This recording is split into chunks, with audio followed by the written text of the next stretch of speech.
الحمدللہ رب العالمین والصلاة والسلام علی محمد الامین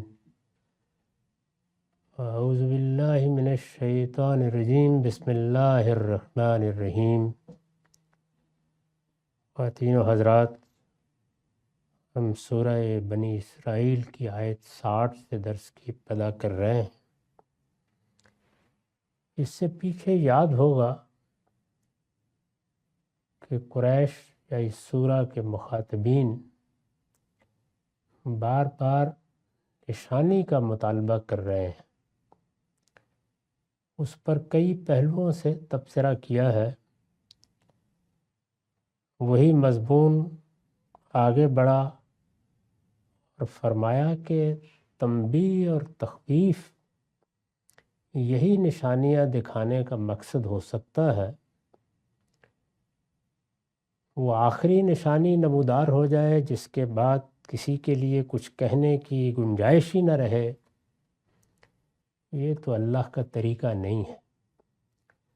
تنبیہ اور تخویف کے لیے یعنی لوگ بیدار ہو جائیں، اندیشہ ناک ہو جائیں، لوگ اپنے انجام سے ڈریں، سرکشی چھوڑ کر غور و فکر کے لیے تیار ہو جائیں۔ نشانیاں اسی لیے دکھائی جاتی ہیں۔ فرمایا کہ ہم نے کچھ نشانیاں اس مقصد کے لیے دکھائیں بھی اور ان کے بارے میں ان کو متنبہ بھی کیا۔ جس طرح کی یہ حصی نشانیاں کہتے ہیں وہ ہم بہت دکھا چکے، اس سے تو کچھ حاصل نہیں ہوا، لیکن وہ نشانیاں جو یہ بتاتی ہیں کہ انسان اگر غور کرے، سمجھنے کے لیے تیار ہو جائے تو وہ بڑی حد تک یہ جان لیتا ہے کہ معاملات کہاں پہنچ رہے ہیں۔ ان میں سے بعض نشانیوں کا یہاں بالاجمال ذکر کیا اور فرمایا کہ یہ بات جو ہم نے کہی ہے کہ نشانیاں فائدہ نہیں دے سکیں بلکہ فظلموا بہا، انہوں نے ظلم کیا اور ان نشانیوں کی تکذیب کر دی۔ یہاں بھی جو نشانیاں سامنے آئی ہیں اور غور و فکر کی دعوت دے رہی تھیں، انہوں نے ان کو بھی فتنہ ہی بنایا۔ یعنی اس میں گویا مثال جس چیز کی دی گئی ہے وہ رویہ ہے۔ ہم نے نشانیاں دکھانے کا معاملہ ختم کر دیا اس لیے کہ انسانوں کا رویہ صحیح نہیں ہے۔ وہ بجائے اس کے کہ عبرت حاصل کریں، تنبیہ اختیار کریں، اپنے انجام کے بارے میں غور کرنے سوچنے کے لیے تیار ہو جائیں، اپنے ذہنی مقدمات پر نظر ثانی کے لیے تیار ہوں، وہ نہیں ہوئے۔ اور جب نہیں ہوئے بلکہ اس سے آگے بڑھ کر فتنہ پردازی شروع کر دی تو اب لوگ خود فیصلہ کریں کہ پھر نشانیاں دکھانے سے کیا حاصل۔ یعنی یہ مضمون ہے جس کو قرآن مجید نے اس پہلو سے اب آگے بڑھایا۔ فرمایا کہ وَإِذْ قُلْنَا لَكَ إِنَّ رَبَّكَ أَحَاطَ بِالنَّاسِ، تم یاد کرو جب ہم نے اسی تنبیہ و تخویف کے لیے، یہ پیچھے سے اس جملے کا ربط ہے، تم سے کہا تھا کہ تمہارے پروردگار نے ان لوگوں کو گھیرے میں لے لیا ہے۔ یہ مضمون قرآن مجید میں دوسری جگہوں پر بیان ہوا ہے۔ قریش کو بہت ظلم تھا کہ وہ مکے میں بھی بڑی حیثیت رکھتے ہیں، عرب میں بھی ان کو سادات کی حیثیت حاصل ہے، وہ حرم کے متولی ہیں، سب لوگ ان کو عزت کی نگاہ سے دیکھتے ہیں، اس لیے یہ بیچارے کیا کر لیں گے۔ اگرچہ ہم میں سے پیدا ہوئے ہیں، اب نبوت کا دعویٰ بھی کر دیا ہے اور ہمارے ہی کچھ اراذل ان کے الفاظ میں ان پر ایمان بھی لے آئے ہیں، لیکن کیا ہو جائے گا۔ قرآن مجید نے بعض موقعوں پر یہ توجہ دلائی کہ ذرا اپنی جگہ سے گردن اٹھا کے دائیں بائیں بھی دیکھ لو، یہ دعوت اب گرد و پیش کی بستیوں میں اور قبیلوں میں پھیل رہی ہے۔ یعنی تمہارا یہ زوم کہ لوگ کہاں مانیں گے اور کون ان کی جانب توجہ کرے گا، غور کرو تو ٹوٹ رہا ہے۔ یہ ظاہر ہے کہ اللہ تعالیٰ کی ایک نشانی تھی جو نمودار ہو رہی تھی، اور کسی دعوت میں یہ مرحلہ مخالفین یا معاندین کو توجہ دلانے کا باعث بنتا ہے یا بننا چاہیے۔ ایک دعوت اٹھی ہے اور لوگ اس کی مخالفت پر کمر بستہ ہو گئے ہیں، اسے نقصان پہنچانے کے درپے ہیں، دعوت سے متعلق شخصیات کو ہدف متان بنا رہے ہیں۔ اس کے بعد کارواں کچھ بننا شروع ہو جاتا ہے، دعوت کو اللہ تعالیٰ فروغ دے دیتے ہیں، سنجیدہ سلیم الطبع سوچنے سمجھنے والے لوگوں کی ایک تعداد اس کی طرف متوجہ ہوتی ہے، تو یہ ایک موقع ہوتا ہے کہ معاندین اور ضدی اور ہٹ درم مخالفین اپنے رویے پر غور کریں کہ آخر ہماری ساری مخالفتوں کے علی الرغم لوگ بات سننے لگ گئے ہیں، تو ہم بھی غور کر لیں، ہو سکتا ہے کہ ہماری ہی غلطی ہو، یہ بات اپنا کوئی وزن رکھتی ہو۔ اس طرح کی جتنی چیزیں بھی کسی دعوت میں مختلف مراحل میں نمودار ہوتی ہیں، وہ تنبیہ کا ذریعہ بنتی ہیں، بننی چاہیے۔ اس کا یہ مطلب نہیں ہے کہ یہ کوئی حق و باطل کا معیار ہوتا ہے۔ یعنی جب آپ کسی دعوت کو مٹانے کے درپے ہیں اور یہ خیال کر رہے ہیں کہ یہ کیا چیز ہے، اور ہمارے پاس تو ایک پوری روایت موجود ہے، اس کے پیچھے 2000 سال کی یا 1000 سال کی تاریخ ہے، اس میں بہت بڑے بڑے لوگ پیدا ہوئے ہیں، یہ کیا کر لیں گے؟ تو جب وہ کر لیں گے کہ کچھ تصویر سامنے آنے لگ جاتی ہے تو توجہ دلائی جاتی ہے کہ اگر کچھ دوسرے سلیم الطبع لوگوں کی سمجھ میں بات آنے لگ گئی ہے، تم بھی غور کر کے دیکھ لو۔ تو غور کرنے کی دعوت اس سے ملتی ہے، یہ کوئی حق و باطل کا فیصلہ نہیں ہوتا۔ غور کرنے کی دعوت ان کو قرآن نے دی ہے۔ یہ جس جملے کا حوالہ دیا یہ دوسری جگہ اسی پہلو سے آیا ہے، غور کرنے کی دعوت۔ اور اس میں جیسے کہ دوسری جگہ بیان ہوا ہے، یہ کہا تھا کہ ذرا تھوڑی دیر کے لیے توقف کر کے سوچو، تم اس ام القریٰ کی بستی میں ہو۔ مکہ ایک چھوٹا سا قصبہ کہیے، چھوٹا سا گاؤں کہیے تھا، چند ہزار لوگ تھے۔ تمہارے گرد و پیش کے علاقوں میں اس تیزی کے ساتھ اس دعوت کے لیے اچھے جذبات پیدا ہوتے جا رہے ہیں کہ اس کا اندیشہ ہے کہ ایک وقت میں گر جاؤ۔ اس پہ غور کر کے دیکھ لو۔ یہ وہی زمانہ ہے جس میں رسالت بآب صلی اللہ علیہ وسلم کے بارے میں سن کر مختلف قبیلوں کے لوگ آنے لگ گئے، خاص طور پر مسیحی علاقوں سے۔ مسیحی علاقے جزیرہ نما عرب اور شام کی سرحد پر تھے، وہاں بڑی تعداد میں مسیحی آباد تھے، وہاں سے آنے لگ گئے۔ مکے کے زمانے کی روایات سے معلوم ہوتا ہے کہ 20 کی تعداد میں بھی بعض وفود آئے اور مسلمان ہوئے اور آ کے چلے گئے۔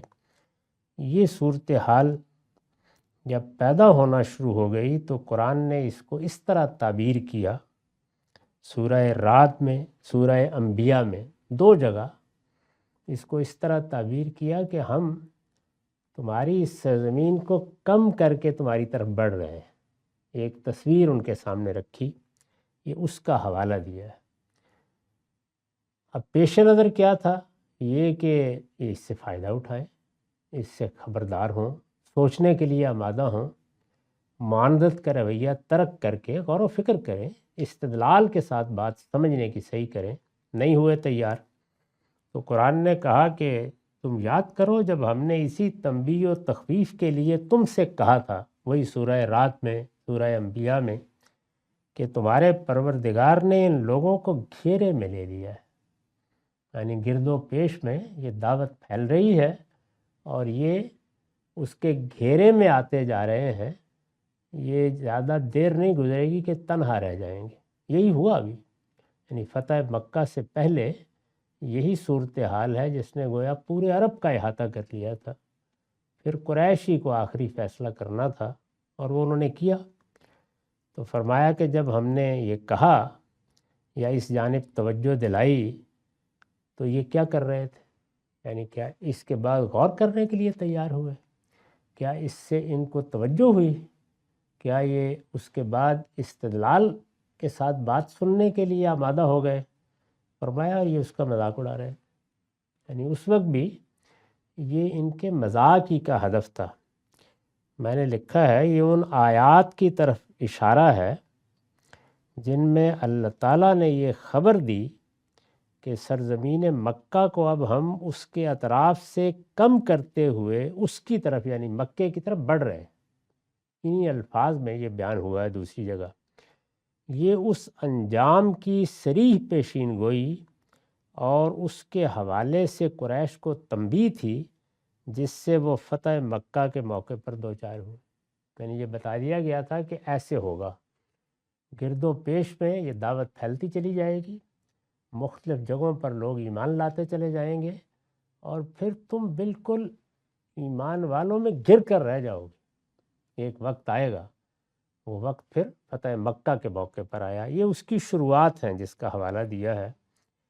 فرمایا کہ ان لوگوں نے اس کا مذاق بنا لیا، یہ ایک مثال تھی۔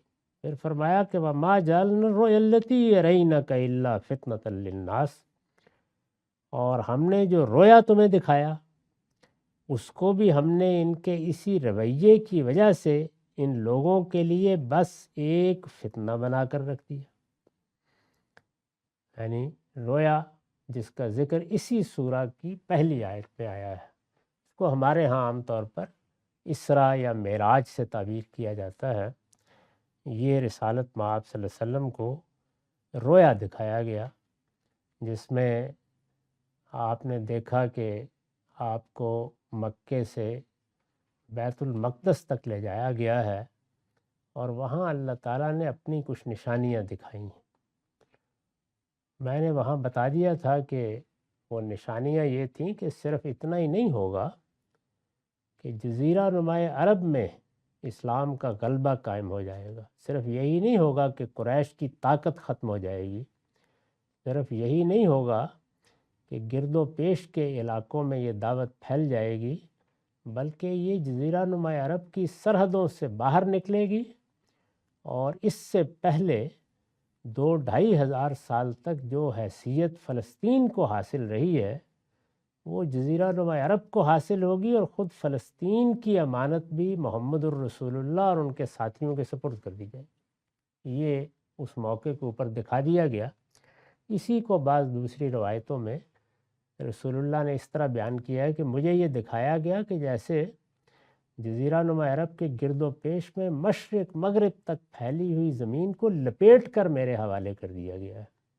یہی صورت ہوئی بھی، یعنی یہ سارا علاقہ بعد میں چند برسوں کے اندر رسالت مآب صلی اللہ علیہ وسلم کے خلفاء کی سلطنت کا حصہ بن گیا اور یہ سب ختم ہو گیا۔ تو یہ رویا میں دکھایا گیا اور اسی کے لیے آپ کو خاص طور پر ایک روحانی سفر کرایا گیا جو بیت المقدس تک ہوا، اور جس میں دکھا دیا گیا کہ یہ ساری امانت اب کس کے سپرد ہونے والی ہے۔ میں کئی مرتبہ عرض کر چکا ہوں کہ اللہ تعالیٰ نے 2 مقامات کا انتخاب کیا تھا، پہلے فلسطین اور پھر جزیرہ نما عرب، کہ ان کو مجھے اپنی توحید کا مرکز بنانا ہے۔ جیسے ہم کوئی مسجد یا کوئی سینٹر بنانے کے لیے ایک جگہ کا انتخاب کرتے ہیں، پھر خرید لیتے ہیں۔ ہمارے اس زمانے میں بعض ایسی جماعتیں یا ایسی دعوتیں بھی موجود ہیں جنہوں نے شہر کے شہر اپنے مرکز کے طور پر بنا لیے ہیں۔ تو اللہ تعالیٰ نے بھی یہ فیصلہ کیا کہ دنیا جس جگہ پہنچ رہی ہے اب ان 2 شہروں کو یا 2 علاقوں کو اللہ تعالیٰ اپنی توحید کے مرکز کے طور پر منتخب کرے گا۔ اس میں پہلے فلسطین کا انتخاب کیا گیا۔ یہ لوگ ایک قبائلی زندگی میں ڈال دیے گئے تاکہ جو کچھ بھی دنیا میں تمدن کی ابتدا رہی ہے اسی کے ساتھ موجود رہیں اور سیدنا اسماعیل کی نسل بھی محفوظ رہے۔ پھر آخری پیغمبر کی بعثت کے موقع کے اوپر ان کے لیے راستہ کھلے گا۔ وہ پہلی تاریخ کم و بیش 2000 سال کی تاریخ ہے۔ اس تاریخ کو سمیٹ دینے کا فیصلہ کر لیا گیا۔ سیدنا مسیح کے بعد ہی یہ فیصلہ ہو گیا تھا۔ رسول اللہ کو بتایا گیا کہ اب یہ قیامت تک اس منصب سے معزول ہوئے، یہ بھی اب آپ کے ذمے ہے اور آپ کی امت کے ذمے ہے۔ تو یہ اس واقعے کا حوالہ دیا ہے کہ ہم نے یہ رویا دکھایا، اس میں بھی ان کے لیے بڑا سبق تھا۔ گویا اس ذریعے سے انہیں بتایا جا رہا تھا کہ صرف یہ جزیرہ نما عرب نہیں بلکہ اس کے گرد و پیش میں ایک عظیم سلطنت تمہاری منتظر ہے، تمہیں ایک سیاسی غلبہ حاصل ہونے والا ہے، لیکن اس کو بھی بجائے اس کے کہ سمجھتے، دیکھتے، خیال کرتے کہ آخری نبوت کے ساتھ اللہ تعالیٰ کیا معاملہ کر رہے ہیں، اور ذرا تدبر کے ساتھ ان چیزوں کو پڑھنے کے لیے بیٹھ جاتے جو ان کے ہاں موجود تھیں۔ یہ جو کچھ اب ہم بائبل میں پڑھتے ہیں اس تک ان کی بھی رسائی تھی، وہاں پہ یہود بھی تھے اور وہاں پر مسیحی بھی گاہے گاہے مل جاتے تھے، جیسے کہ خود رسالت پاک صلی اللہ علیہ وسلم کے خاندان میں بتایا جاتا ہے کہ مسیحی تھے، اور مسیحی علماء بھی جزیرہ نما عرب میں ملتے ہیں۔ اہل کتاب یعنی یہود کی تو ایک بڑی تعداد تھی، ان کے باقاعدہ مدارس تھے۔ تو یہ لوگ اگر اس موقع پر توجہ کرتے اور ان حقائق کو ذرا پس منظر میں جا کر دیکھتے تو پوری تصویر، جس طرح کہ اب ہم بائبل کی آخری کتاب کو پڑھتے ہیں جو مکاشفہ ہے یوحنا کا، تو تصویر کھینچ دی گئی ہے کہ رسول اللہ کی بعثت کس طرح سے ہوگی، اور وہ کس طرح سے ایک نئی دعوت لے کے اٹھیں گے، اور کس طرح سے صادق اور امین کہلاتے ہوئے وہ سفید گھوڑے پر سوار آئیں گے، اور پھر کیسے کہا گیا ہے کہ 1000 سال تک کا غلبے کا فیصلہ کر دیا جائے گا۔ یہ سب پڑھ لیتے، اور بھی بہت سی چیزیں تھیں۔ اسی کو دوسری جگہ قرآن نے اس طرح بیان کیا کہ تمہیں اگر کوئی شبہ لاحق ہے تو فَاسْأَلُوا أَهْلَ الذِّكْرِ إِن كُنتُمْ لَا تَعْلَمُونَ، یہ جو تمہارے ہاں اہل کتاب موجود ہیں، ذرا ان کی صحبت میں جا کے بیٹھو، ان سے پوچھو کیا کچھ کہا جا چکا ہے، کیا کچھ بتایا جا چکا ہے، یہ جانتے ہیں۔ اور اس میں قرآن نے تعبیر یہ اختیار کی کہ یعرفونہ کما یعرفون ابناءہم، یہ تو اس قرآن کو اور پیغمبر کو اس طرح پہچانتے ہیں جس طرح اپنے بیٹوں کو پہچانتے ہیں۔ تو یہ سب چیزیں یہ تمہیں بتائیں گے، یہ آمادہ نہیں ہوئے، یہاں تک کہ پھر یہ رویا سامنے آیا، اس کو بھی انہوں نے فتنہ بنا لیا اپنے لیے۔ اس پر میں نے لکھا ہے یہ اشارہ واقعہ اسراء کی طرف ہے، جس کا ذکر سورہ کی ابتدا میں ہوا ہے، یعنی سورہ کی پہلی آیت میں یہ واقعہ بیان ہوا ہے۔ اس واقعے میں چونکہ قریش اور بنی اسرائیل، یعنی جزیرہ نما عرب میں پہلے قریش یا بنی اسماعیل مخاطب ہوئے ہیں، اور بعد میں اہل کتاب یا بنی اسرائیل مخاطب ہوئے ہیں۔ اس میں چونکہ قریش اور بنی اسرائیل دونوں کے لیے یہ تنبیہ مضمر تھی کہ مسجد حرام کے ساتھ اب بیت المقدس کی امانت بھی نبی صلی اللہ علیہ وسلم کے حوالے کی جا رہی ہے۔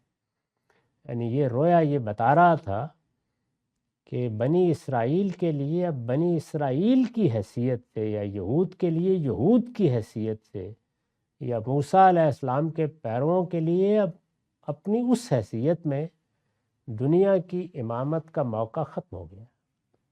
ان کو بھی اس موقع پر یہ فیصلہ کرنا ہے کہ وہ سرکشی اور اناد اختیار کرتے ہیں یا خدا کے اس فیصلے کو سر جھکا کر قبول کر لیتے ہیں کہ نبوت کا تاج بنی اسماعیل کے حوالے کر دیا گیا۔ تو یہ ان کے لیے بھی ایک موقع تھا۔ تو اس میں یہ تنبیہ تھی کہ بیت المقدس تمہارے لیے نہیں، اب اس پیغمبر کے لیے حوالے کر کے جزیرہ نما عرب کے تابع کیا جا رہا ہے۔ یہ چیز تھی جو بتائی جا رہی تھی۔ لیکن ہوا کیا؟ اس لیے اس کا بھی مذاق اڑایا گیا کہ لیجئے اب یہ بیت المقدس پر بھی قبضہ کرنے جا رہے ہیں، یعنی یہاں کوئی پوچھتا نہیں ہے، کوئی سننے کے لیے تیار نہیں ہے، اور ذرا خواب دیکھیے کیا دیکھے جا رہے ہیں۔ یہاں تک کہ استاد امام کے الفاظ میں جو چیز ان کی تنبیہ و تخویف، یعنی انہیں متنبہ کرنے، انہیں بیدار کرنے، انہیں خبردار کر کے یہ بتانے کے لیے تھی کہ ذرا غور کرو، اور ان کو ان کے مستقبل سے آگاہ کرنے کے لیے تھی، وہ ان کی شامت اعمال سے ان کے لیے فتنہ بن کے رہ گئی، بجائے اس کے کہ اس سے سبق حاصل کرتے، اس کو بھی فتنہ بنا لیا۔ تو یہ دوسری مثال قرآن نے پیش کی۔ پھر فرمایا وَالشَّجْرَةَ الْمَلْعُونَةَ فِي الْقُرْآن، اور اس درخت کو بھی جس پر قرآن میں لعنت کی گئی ہے۔ قرآن چونکہ جگہ جگہ یہ بیان کر رہا تھا کہ جہنم دہکا دی جائے گی اور معاندین اور خدا کے دشمن اس کی نظر کر دیے جائیں گے، اور اس پہ بار بار آگ کا ذکر آتا ہے۔ قرآن کو آپ پڑھیں تو جگہ جگہ یہ بات بیان ہوئی ہے۔ اسی ذیل میں بعض جگہ قرآن نے یہ بتایا کہ جہنم کی تہہ میں درخت اور سبزہ کیا تلاش کرو گے، وہ لکو دک صحرا بس زقوم کے درختوں ہی سے بھرا ہوا ہوگا، اور اگر جہنمیوں کو کوئی پھل کھانے کی خواہش ہوگی تو یہی درخت ہے جس کو چبانا پڑے گا۔ یہ بیان ہوا دوسری جگہ، تو اس میں زقوم کا جو درخت ہوتا ہے جس کو تھوہر کہتے ہیں، اس درخت کا ذکر آ گیا تھا۔ اس درخت کو اللہ تعالیٰ نے ایسی صورت دی ہے، جیسے بعض جانوروں کو بھی دی ہے، کہ یہ معلوم ہوتا ہے کہ درخت جو برکت رحمت کی علامت ہے، سایہ دیتے ہیں، پھل کی توقع ہوتی ہے، ان پر پھول کھلتے ہیں، اس کے بجائے تصویر ایسی بن گئی ہے جس طریقے سے آپ دیکھیے کبھی تھور کے درخت کو، ایسے دوسری جگہ فرمایا گویا شیطان کا سر ہے، تو ایک طرح سے خدا کی لعنت کا ایک نمونہ بن گیا۔ لعنت یہ اردو کی لعنت نہیں ہے، عربی زبان میں خدا کی رحمت سے دوری، یعنی خدا نے کچھ درختوں کو بڑی رحمت سے بڑی برکت سے نوازا ہے، ان کو دیکھ کر معلوم ہوتا ہے کہ گاؤں کے گاؤں اور بستیوں کی بستیاں ان کے سائے میں آ بیٹھتی ہیں، ان کے پھلوں کی طرف لوگوں کو رغبت ہوتی ہے، تو یہ گویا مبارک درخت ہے، جیسے کہ زیتون کے بارے میں کہا شجرۃ مبارکہ، برکت والا درخت۔ تو اسی طرح بعض وہ ہیں کہ جو رحمت سے دور ہیں، تو یہ درخت کا جب ذکر آیا تو یہ بھی فتنہ بن گیا۔ یہ بھی فتنہ کس طرح بنا اس کی میں نے وضاحت کی ہے۔ اس سے یعنی اس درخت سے، یہ شجرہ ملونہ جس کا ذکر ہوا ہے، اس سے شجرہ زقوم مراد ہے، جس میں نہ سایہ ہوگا نہ پھل، بلکہ کانٹوں کا ایک ڈھیر ہوگا۔ یعنی وہ درخت کو اگر بھی آپ دیکھیں دنیا میں تو بالکل یہی لگتا ہے کہ جیسے کانٹوں کے ایک ڈھیر کو ایک جھاڑی کی صورت دے دی گئی ہے۔ اس سے شجرہ زقوم مراد ہے جس پہ نہ سایہ ہوگا نہ پھل، بلکہ کانٹوں کا ایک ڈھیر ہوگا، جس کو دوزخی بھوک سے بیتاب ہو کر کھائیں گے تو ان کے پیٹ میں وہ ایسی آگ لگا دے گا جیسے ان کے پیٹ میں گرم پانی کھول رہا ہو۔ یہ تصویر بھی خود قرآن نے ایک جگہ بیان کی ہے کہ یہ ہوگا۔ اس درخت کی یہی صفت ہے، یعنی کیونکہ یہ درخت اپنی صورت اور سیرت میں ایسا ہے، تو اس درخت کی یہی صفت ہے جس کے لیے آیت میں ملونہ کا لفظ آیا ہے کہ اللہ نے اس درخت کو اپنی رحمت سے دور کر دیا ہے۔ یعنی کیا مطلب ہے رحمت سے دور کر دیا ہے؟ یعنی اس کو خدا نے پھول پھل اور سائے کی برکتوں والا نہیں بنایا، بلکہ ان سب چیزوں سے محروم کر کے اپنی لعنت کا ایک نشان بنا دیا ہے۔ یہ بتایا ہے جیسے زمین دکھا کر بتایا ہے، وہی زمین ہم دیکھتے ہیں، معلوم ہوتا ہے کہ ایسی مبارک زمین ہے کہ اس میں ذرا کوئی بیج ڈالیے تو کھیت لہلہا اٹھتے ہیں، اور وہی زمین ہوتی ہے کہ اس میں جو چیز چاہے محنت کر کے دیکھ لیجئے، سوائے شور کے کوئی چیز سامنے نہیں آتی۔ تو وہ زمین شور میں پھر بارش بھی برستی رہے تو کیا حاصل ہوتا ہے اس کا۔ قرآن نے لوگوں کی تنبیہ و تخویف کے لیے جب اس کا ذکر کیا، یعنی یہ بھی اسی لیے تھا کہ لوگ اس سے متربع ہوں، انہیں اندازہ ہو کہ سرکشی اور عناد اور بغاوت کی سزا اللہ کے ہاں بڑی سخت ہے۔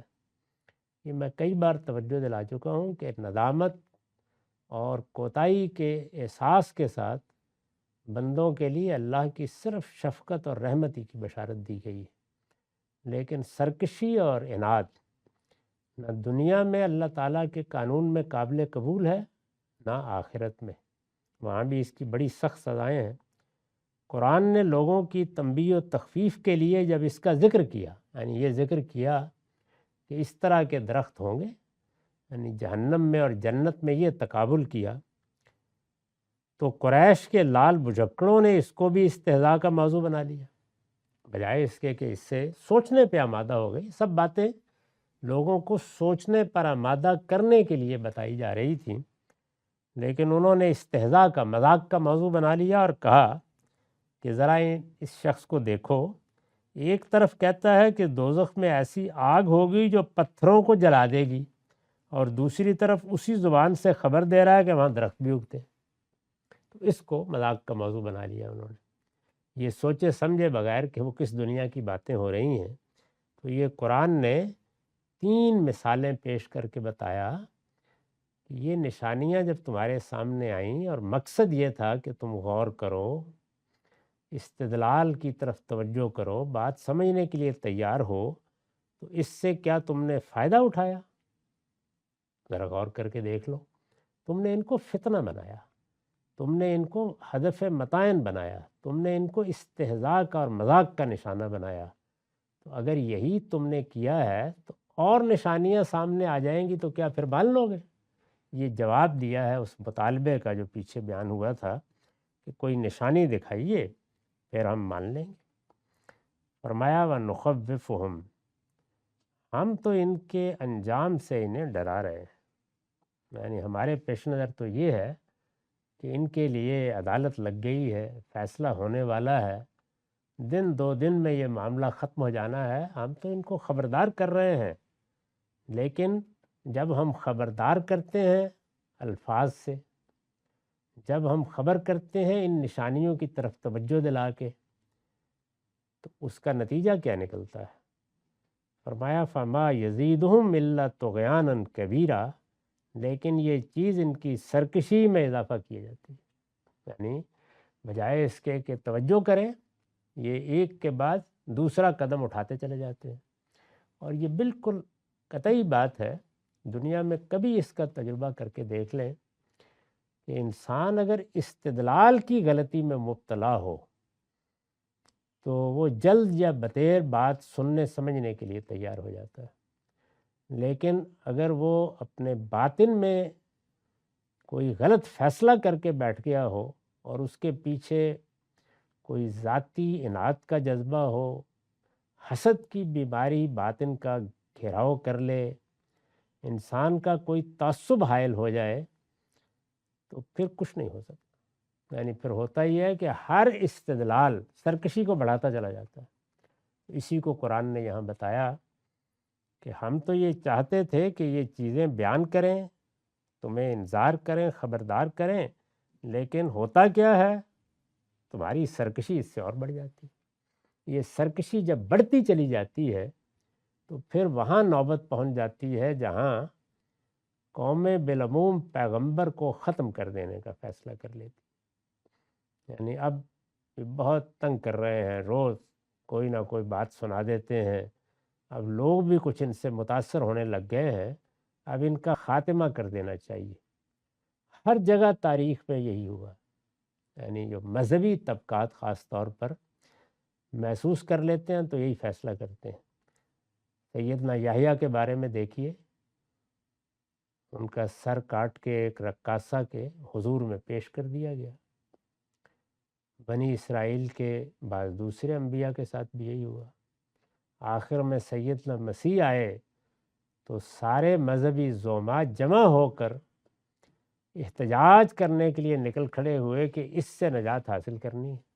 یہاں تک کہ رومیوں کے اس وقت کے جو عامل تھے، گورنر تھے، انہوں نے بار بار کہا، کبھی انجیل میں پڑھیے، کہ اس کا مجھے قصور تو بتاؤ، میں کس گناہ میں اس کو صلیب دے دوں، لیکن اصرار کیا گیا، اور یہاں تک کہ پھر اپنی طرف سے صلیب دے دی گئی۔ اللہ تعالیٰ نے جو کرنا تھا وہ کیا۔ رسالت مآب صلی اللہ علیہ وسلم کے معاملے میں بھی آخر میں یہ فیصلہ کر لیا گیا دارالندوہ میں بیٹھ کر کے اب ان کا خاتمہ کر دینا چاہیے۔ اب اس میں ایک ہی اندیشہ تھا کہ قبائلی معاشرہ ہے، اس میں تو انتقام در انتقام کی صورت پیدا ہوگی۔ تو دیکھیے ذہانت کیا چیز ہوتی ہے۔ یہ فیصلہ کیا گیا کہ حملہ اس طرح کیا جائے گا کہ ہر قبیلے کا ایک نوجوان ہجوم کر کے حملہ کرے گا۔ تو اس میں یہ متعین کرنا چونکہ ممکن نہیں ہوگا کہ کس کی وجہ سے یہ حادثہ ہوا ہے، تو سب قبیلوں پر معاملہ آ جائے گا تو قصاص خود ہی ختم ہو جائے گا، دیت ویت دے کے راضی کر لیں گے۔ لیکن اللہ تعالیٰ نکال لے گیا، رسالت مآب صلی اللہ علیہ وسلم کو بتا دیا گیا کہ اب یہ فیصلہ ہو گیا ہے، تو جس رات کا یہ فیصلہ تھا اس کی دوپہر کو آپ نکل گئے۔ تو یہ قوموں کا عمومی مزاج ہے کہ وہ اس جگہ پہنچ جاتی ہیں، یعنی یہ سرکشی کی آخری انتہا ہے۔ پیغمبر چند لوگوں کے ساتھ کوئی حملہ نہیں کر رہے ہوتے، لیکن گوارا نہیں ہوتے، پھر یہی داعیان حق کا معاملہ ہے، ان کے بارے میں بھی یہی فیصلہ کیا جاتا ہے، تو ایسے موقعوں پر پھر ہجرت کر لی جاتی ہے۔ رسول اللہ نے بھی کی، باقی پیغمبروں نے بھی کی، اور صحابہ کرام نے بھی۔ تو یہ قرآن نے بتایا ہے کہ ایسے نہیں مارے جاؤ گے، ہماری ہر دعوت، ہمارا ہر پیغام، ہر نشانی کیا کر رہی ہے؟ فما یزیدہم الا طغیانا کبیرا، یعنی ہم تو دعوت کے لیے، خبردار کرنے کے لیے ایک بات کرتے ہیں، لیکن اس کا نتیجہ کیا نکلتا ہے؟ سرکشی میں اضافہ اور زیادہ عناد میں اضافہ۔ فرمایا یہ کر رہے ہو تم، اب خود غور کرو اپنی اداؤں پر، پھر اس نتیجے پر تمہیں شکایت نہیں ہونی چاہیے جو نکلنے والا ہے۔ اقول قولی ھذا واستغفر اللہ لی ولکم ولسائر